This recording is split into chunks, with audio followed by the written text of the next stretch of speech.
First time the CIA overthrew a government. Prime Minister Mohammad Mossadegh of Iran. If we hadn't done this, Iran might have become a thriving democracy in the heart of the Muslim Middle East. The CIA launched an operation and overthrew the elected government of President Jacobo Arbenz. That was the end of democracy in Guatemala forever. We are pleased to be joined by Stephen Kinzer, academic, journalist, and author of The Brothers, a joint biography about John Foster Dulles and Allen Dulles, some brothers who got us into conflicts that helped shape the foreign policy landscape even today, which I'm very excited to talk about. I do want to start by saying thank you for taking the time to speak with us. It's great to be with you. Yeah, the pleasure's all ours. So before we get into kind of everything, can you just briefly set the stage for those who maybe don't know who the brothers were, just like what were their positions in government and what was like the era or administration that they were in? Well, I really do want to set the scene because when I was writing this book, sometimes my friends would say, "So what are you writing about?" And I'd say, "Dulles." And they'd say, "The airport?" Yeah. So I see that their names have kind of faded out of consciousness, but as you pointed out, their influence is reverberating around the world today. So who were they? Yeah. John Foster Dulles was the Secretary of State under Eisenhower during the 1950s at the height of the Cold War. His younger brother, Allen Dulles, at the same time was director of the CIA. So it's the only time in American history that siblings, two brothers, ran the overt and the covert sides of American foreign policy. And they worked relentlessly to impose America's will on the rest of the world. Having those two brothers in those two positions was truly a remarkable confluence of power that, as I said, has continued to shape the world. I'm curious if there was kind of the first question that comes to my mind is, was there like a leader-follower dynamic between the two? Were they giants in their own right? Like what was that dynamic between the two of them? It's a very interesting story. So ideologically, politically, they were peas in a pod. They were identical. And they were not really creative thinkers. Everything they believed when they were 12 years old, they still believed at the time they died. And that was U.S. great, everything else in the world very suspicious. Anybody who was neutral in the Cold War was considered an enemy. So they saw the world in exactly the same way. And one of the results of this intimate relationship was that there never had to be real discussions between, say, the State Department and the CIA, where the two specialists from the two or agencies would get together and talk about whether something was the right thing to do or not. It just took a wink or a nod, and they went off and did it. So they worked completely in unison in politics and world affairs. Between the two of them, could you describe maybe through some of their actions, the role that they played in the CIA and these other agencies through shifting foreign policy and the role of these agencies from like intelligence gathering to the sort of like covert regime change stuff that is more common now? Well, first of all, let me pick up on what you said at the end there, which is very important. Mm-hmm.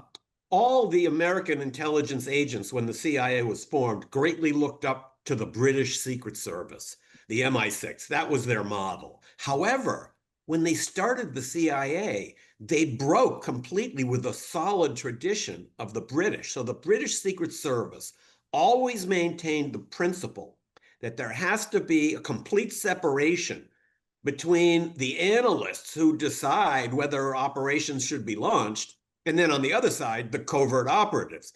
The idea being that if they're the same people, then of course they will always say there needs to be a covert operation so they can go out and do it. And in the CIA, they eliminated that wall. So the ones deciding whether there should be covert operations were actually the ones who were going to get to do them. So they always said yes. Now, you asked for a few examples.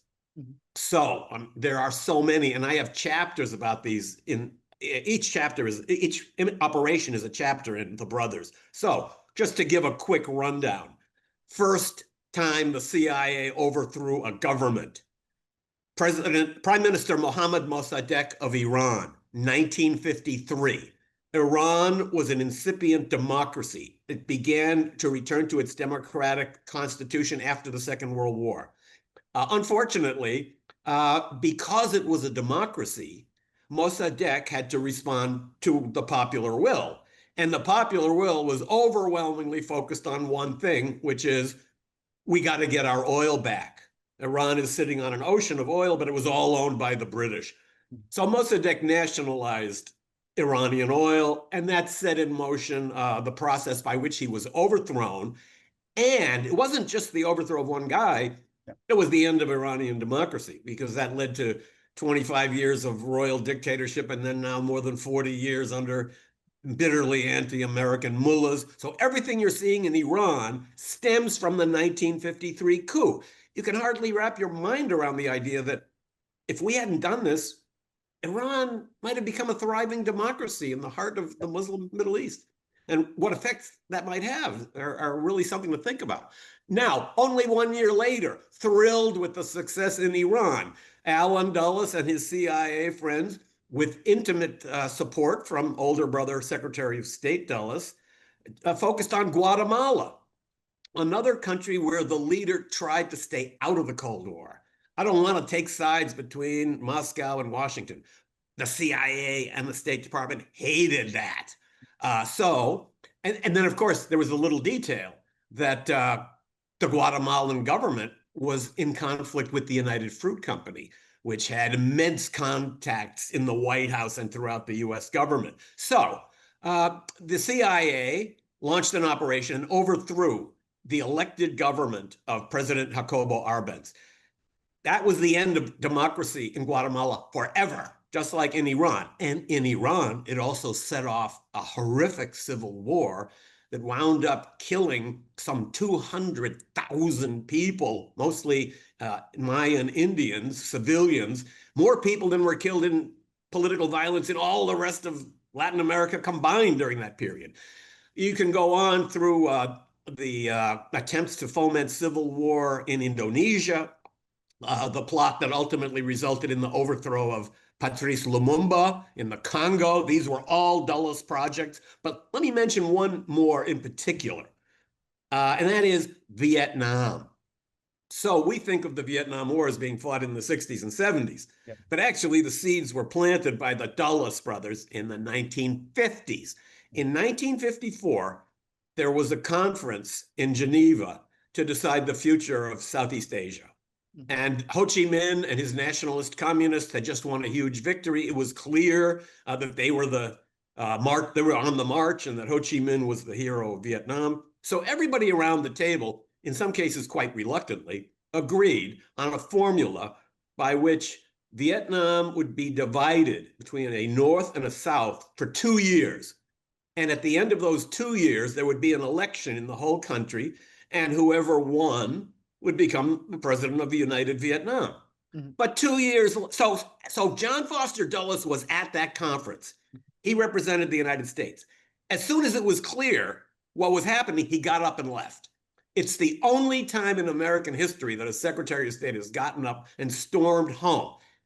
And he decided everybody else wants to give up Vietnam to Ho Chi Minh, but I'm not going to do it. We're America. We can make sure that he never comes to power. So we're not going to hold the election. When the election came up, they decided they didn't want to do it. And that set off the whole Vietnam War. So it means that if John Foster Dulles, when flying home from Geneva in 1954, had thought a little differently and had thought, I hate it, but everybody else agrees, Ho Chi Minh is on the roll, it's not worth it, we just have to throw in the towel and move on, we might have avoided the entire trauma of the Vietnam War and all the cultural and political and international implications of it. So that's what I mean when I say that they planted time bombs that have been exploding ever since. That's actually really interesting. I'm curious if in kind of your research on them, if you thought they kind of had foresight of this, like were these long-term issues that could arise, were they do they understand this was a possibility and they're like, it's worth it if it does, or do they genuinely think this is the best thing we can do? That is really a good question, and I often feel like if we could get them back here now and tell them, look at the messes that you created in the world and the masses of people that died because of what you did, maybe they would say, well, there hadn't been these kind of CIA overthrows before because there hadn't been a CIA. So we didn't have experience. But I think there's another factor at work here. All the officers of the early CIA, including Allen Dulles, plus his brother, the Secretary of State, came from a particular social background. They were all silver spoon products of the American elite. They went to the same prep schools, they went to the same Ivy League colleges, they belonged to the same country clubs and the same yacht clubs, and they dated the same girls, and they worked for the same Wall Street law firms and international bankers. So these people came from a background where nothing ever really goes wrong. Because if it does, there's always daddy or somebody to pull strings and fix it. And they had this super confidence in America. We can do anything. We're America. We're the country that didn't suffer from the war. And so if there's any long-term consequence, I'm sure we'll be able to handle it when it comes up. But of course, by the time the consequences emerged, they had lost interest and moved on. And that's part of the tragedy of the legacy that they left.